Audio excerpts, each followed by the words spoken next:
Magandang gabi po sa inyong lahat! Siyempre, alam ko nagugutom na kayo, alam ko inaantok na, pero ito po ay isang pagbabahagi lamang. Yung ating ginawa pagpapakita ng video, actually po, masarap lang siyang panoorin, pero yung mga pinagdaanan ko po talaga bago po nangyari lahat ng yan, yun po yung aking pinagpapasalamat. Kaya ako po ay nag-imbita sa inyo na magkaroon po tayo ng misa pasasalamat dahil unang-una sa lahat, hindi ko naman po ito magagampanan kung hindi dahil sa ating Panginoon. At syempre, ayokong harangan yung magandang tarpaulin na ginawa para sa akin. Alam po ninyo, alam ko marami ang nagtatanong, hello, yung mga nandyan po sa likuran, magandang gabi, pasensya na po kayo, maraming blessing po ang binibigay sa atin ng Panginoon. Siguro marahil kayo po ay nagtataka. Alam po ninyo, yung pagsa-celebrate po natin sa isang bagay, hindi naman po kailangan natin bigyan ng dahilan. Hindi naman po natin kailangan bigyan pa ng okasyon. Dahil araw-araw, kailangan tayo po ay magpasalamat. Araw-araw, kailangan po ay ilaan natin ang ating buhay para sa ating kapwa. Dahil sabi ko nga, iisa lamang po ang buhay natin at iisa lamang po ang bawat isa sa atin. At alam ko na kaya po tayo binigyan ng pagkakataon ng ating Panginoon dahil gusto po niya na tayo po ay magtagpo at magtulungan. Dahil alam po ninyo sa pagkakataong ito, ako po ay ipinanganak lumaki ng San Andres, Bukid, Maynila. Hindi nyo na po kailangan sabihin sa akin kung ano po ang nararamdaman ninyo. Hindi nyo na po kailangan sabihin sa akin kung ano ba ang kailangan natin. Kundi ako po mismo, naranasan ko po lahat. Kaya lahat po ng blessing na ibinibigay po sa akin, gusto ko rin pong ibalik sa inyo pong lahat. Dahil maraming salamat. Paumanhin po kung medyo parang natitiri-eyed ako dahil syempre natutuwa po ako na nakita ko po yung mga nagpasalamat sa akin. Pero alam po ninyo, sa 2 taon mahigit na aking pinagdaanan, alam ko po na maraming dahilan at alam ko po na kailangan marami pa po akong tulungan. Pero hindi ko po magagawa ng lahat ng yan kung wala po kayo. Kaya dapat lamang na bigyan ko po kayo ng panahon, bigyan ko po kayo ng atensyon, lalo na po ang ating mga senior citizen. Alam ko po kung ano yung pinagdaraanan ninyo.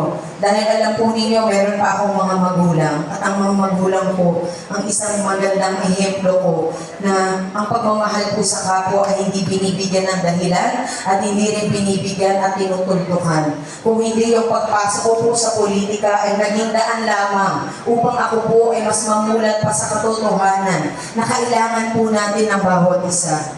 Wala po pwedeng magsabi na kaya niya po ang lahat. Actually, ako po, hindi po ako politician at hindi ko po i-consider ang sarili ko na meron na po akong kapangyarihan na tumulong. Kundi ang lahat ng ito po ay ibinigay lamang at pinagkaloob sa akin.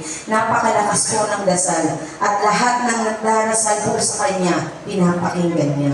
At isang bagay lang po, maraming salamat. Alam po ninyo ng panahon ng pandemya, lahat po tayo dumaan sa hirap. Lahat po tayo dumaan sa parang takot na takot po tayo para sa ating mga sarili.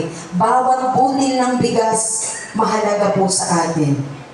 Bawat tubig na ating iniinom, bawat oras na kasama po natin ang ating pamilya, napakahalaga. Kaya sino po ang magsasabi na mali po ang ating ginagawa? Alam po ninyo, alam ko, nahahaluan ng politika, pero kayo po ay narito. Dahil alam kong katulad ko po kayo. Alam ko po na gusto nyo rin makatulong sa atin, sa bawat isa sa atin. Kaya yun po ay binahagi ko lamang upang sabihin po sa inyo na ako po ay handang tumulong, lalo na po para sa ating lahat. Medyo na kinakabahan po ako actually kasi ayoko naman pong mag-expect ng masyado yung mga tao para sa akin. Pero sabi ko nga, kung ang pagmamahal at pagmamalasakit po ay nanggagaling sa iyong puso, wala po talagang imposible sa ating lahat. At ako po, nakita ko po yung buhay ng ating mga senior citizen. Nakakaawa. Nagtataka po ako bakit hindi napapansin. Pero ito na po siguro yung panahon na dapat tayo po mismo magtulungan. Dapat iset aside po natin yung pansarili. Dapat, kung po na,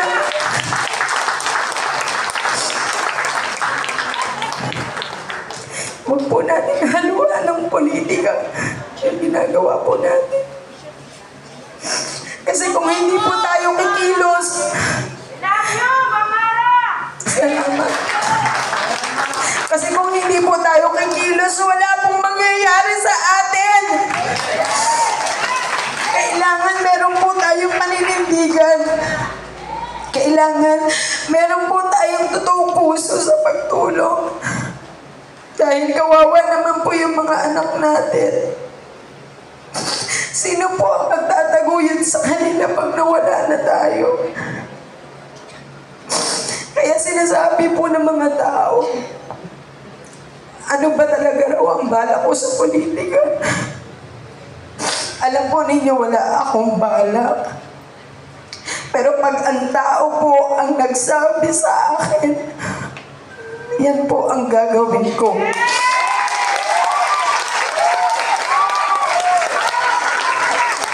Pasensya na po kayo. Hindi ko po minimim na umiyak. Salamat. Hindi ko po minimim. Pero gusto ko lamang malaman ninyo na lahat ng meron ako ibibigay ko po sa tao.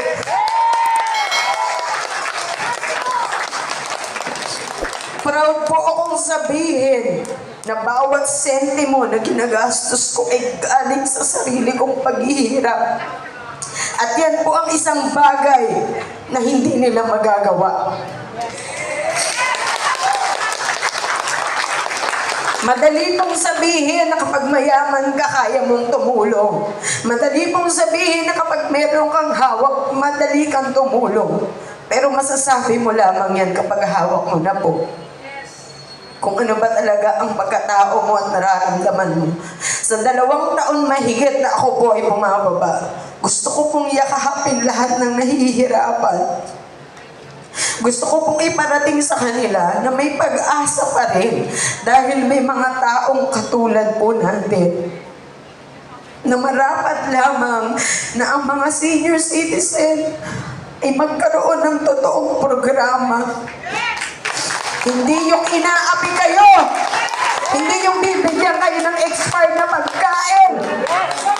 Dahil hindi yan ang gusto ng Panginoon kung hindi maglingkod po tayo ng tama sa ating kapwa. Marahil nagugulat po kayo kung ba't ko ito nasasabi. Siguro po yung aking experience sa pagbaba. Araw-araw may humihingi po ng tulong sa akin. Bilang ako po ay anak na ninyo, para na po akong isang magulang na hindi ko po alam kung paano ko itataguyod ang mga anak ko. Pero pinipilit ko po lahat dahil gusto ko pong makatulong sa inyo. Masyado na po tayong naapi ng matagal. Ang gusto ko lamang po, makita ninyo yung katotohanan na tayo po ay mayroong choice. Meron po tayong pagkakataon na mabago po ang lahat. At yan ay mangyayari lamang kung pagsasamahin po natin ang ating mga sarili para makita po natin ang katotohanan na kailangan ang mga nakaupo ay maglingkod sa atin ng tunay. Na huwag tayong gawing palamuti, na huwag tayong gamitin kapag dating lamang ng eleksyon. Kundi dapat, tignan po nila tayo bilang isang tao. Isang tao na may nararamdaman at mayroon ding gustong gawin sa buhay. At ang gusto ko po ay umunlad kayong lahat!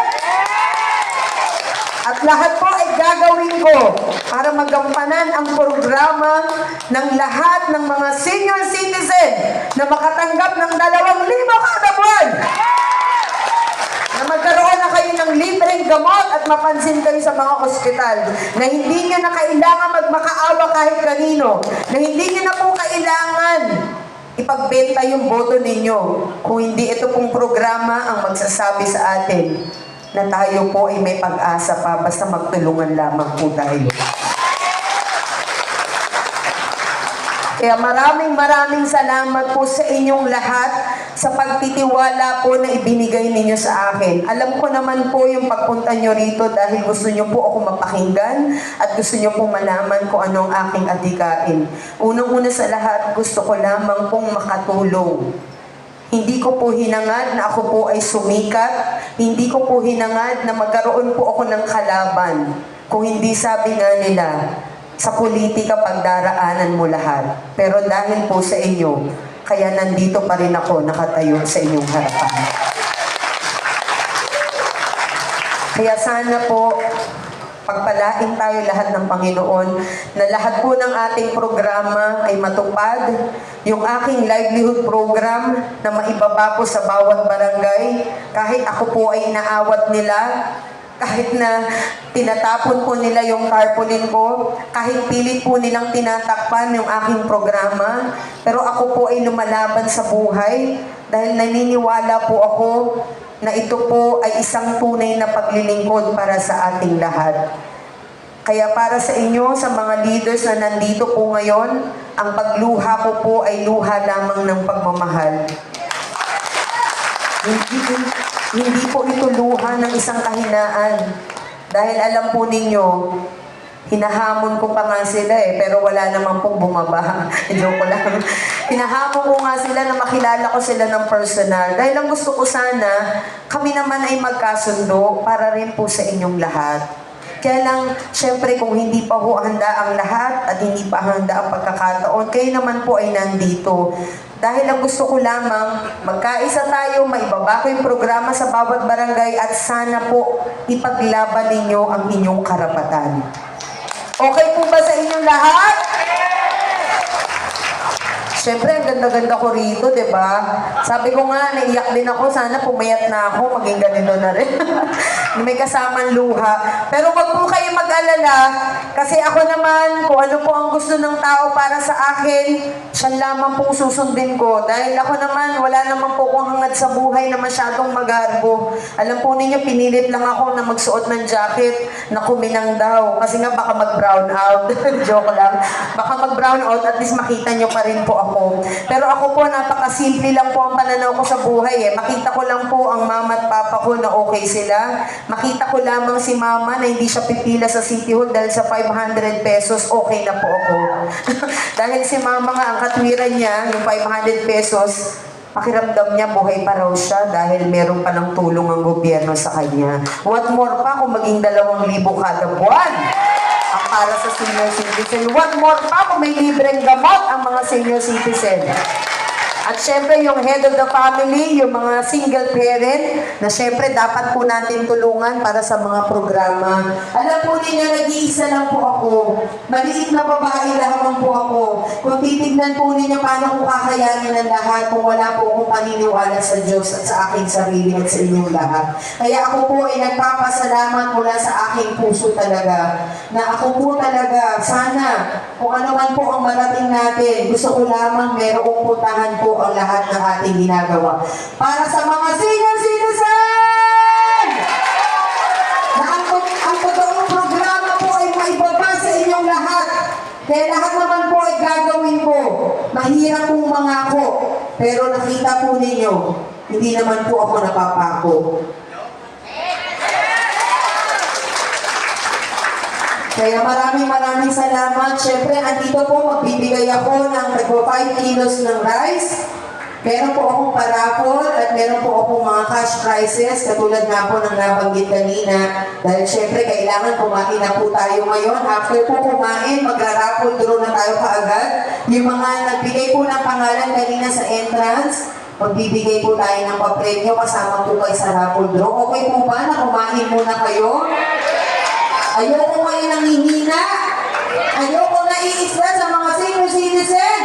At lalo higit sa lahat, ayoko pumangi tayong lahat. Kaya paumanin po sa aking pag-iyak. Pero ayan na po, ayan.